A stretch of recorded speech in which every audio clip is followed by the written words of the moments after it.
Хотелось бы поговорить о зендах. Зенды – это династия, правившая Ираном в 1753-1794 годах. Основателем был Мохаммад Карим хан Зенд или Керим хан Зенд Мохаммад. Династия первоначально правила Южным и Центральным Ираном, а позже большей частью современного Ирана и включая также Азербайджан, Бахрейн и части Армении и Ирака. Правление самого важного правителя Карим хана Зенда было отмечено процветанием и миром. Столица Шираз, искусство и архитектура процветали во времена правления Карим хана.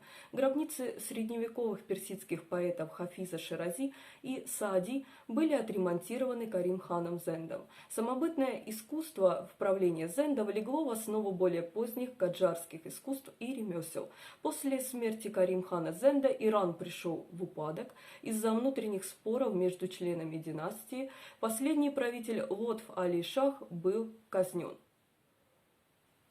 В 1794 году ага Мухаммед Каджар приказал пытать Лотф Али Шаха перед окнами своего дворца. Ему отрубили руку и выкололи глаза, после чего повезли на казнь в Тегеран.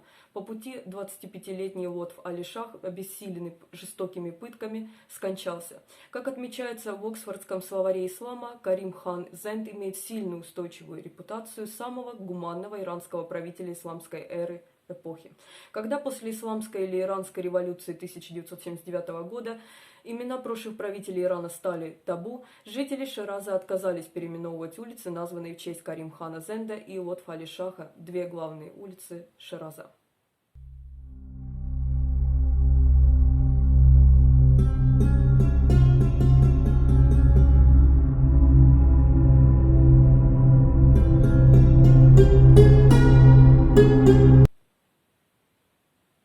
Династия была основана Карим ханом Зендом. Карим хан был вождем-предводителем племени зандов.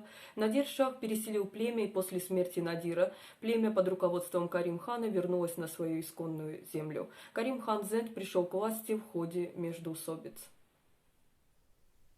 Карим хан объявил Шираз столицей, а в 1778 году Тегеран стал второй столицей. Карим хан получил контроль над центральной и южной частями Ирана. Чтобы придать законность своим притязаниям, Карим хан в 1757 году посадил на трон малолетнего шаха Исмаила III, внука последнего правителя сефевидов. Исмаил был номинальным правителем, а реальная власть принадлежала Карим хану. Карим хан выбрал должность военного командира.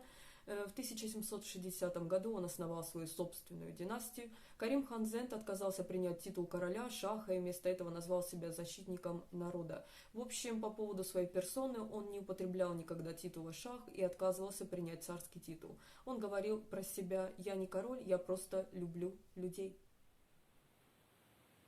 К 1760 году Карим хан победил всех своих соперников и контролировал весь Иран, кроме Хорасана на северо-востоке, которым правил Шахрох Шах. Его зарубежные кампании против Азад-хана Афгана в Азербайджане и против османов в Месопотамии привели к тому, что Азербайджан и провинция Басра оказались под его контролем. Карим хан Зенд никогда не прекращал своих кампаний против своего врага Мухаммеда Хасан хана Каджара, вождя Коюнлу, племени Каджаров.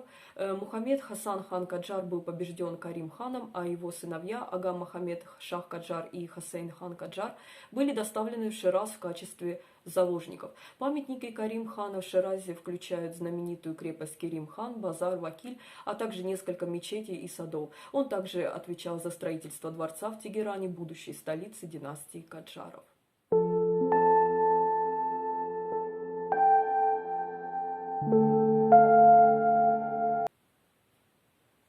Смерть Карим хана в 1779 году сделала его территорию уязвимой для угроз со стороны его врагов.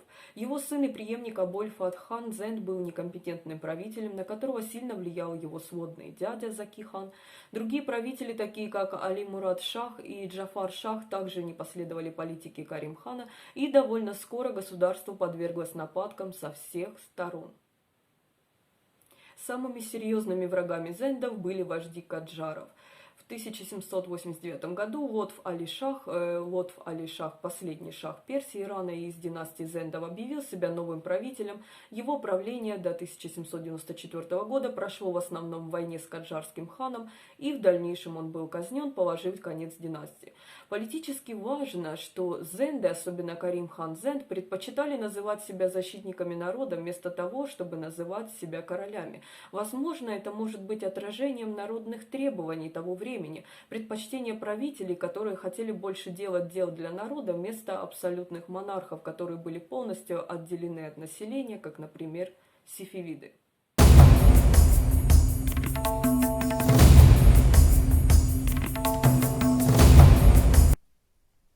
Что касаемо внешней политики, во внешней политике Карим хан Зенд попытался возродить торговлю эпохи сефевидов, позволив британцам основать торговый пост в Бушире. Это дало много возможностей для британской Ост-Индской компании в Иране, усиливая ее влияние в стране в целом. Налоговая система была реорганизована таким образом, чтобы налоги взимались справедливо. Судебная система была справедливой и в целом гуманной. Смертная казнь применялась крайне редко.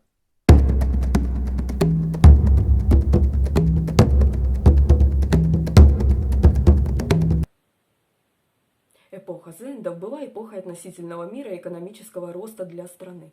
Многие территории, которые когда-то были захвачены османами в позднюю эпоху сефевидов, были возвращены, и Иран снова стал целостной и процветающей страной. С 1765 года Карим хан продвигал искусство и архитектуру в Ширазе. После того, как иранская живопись достигла своего расцвета в конце 17 века, в эпоху Зендов в 17-18 веках сформировалась особая школа живописи. В общем, живопись процветала при Карим хане.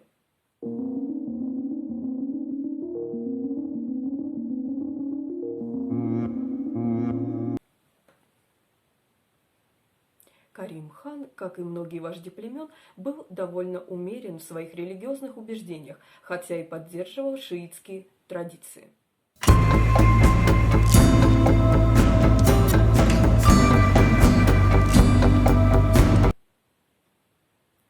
Оксфордская энциклопедия ислама описывает Карим хана Зенда как образцового правителя, который никогда не принимал титул короля шаха. В государстве Карим хана царил мир, и дороги в пределах государства, как сообщается, были свободны от бандитов. Карим хан восстановил Шираз и украсил его новыми зданиями. Жители Шираза до сих пор чтят Карим хана. Думаю, на этом все. Всего доброго.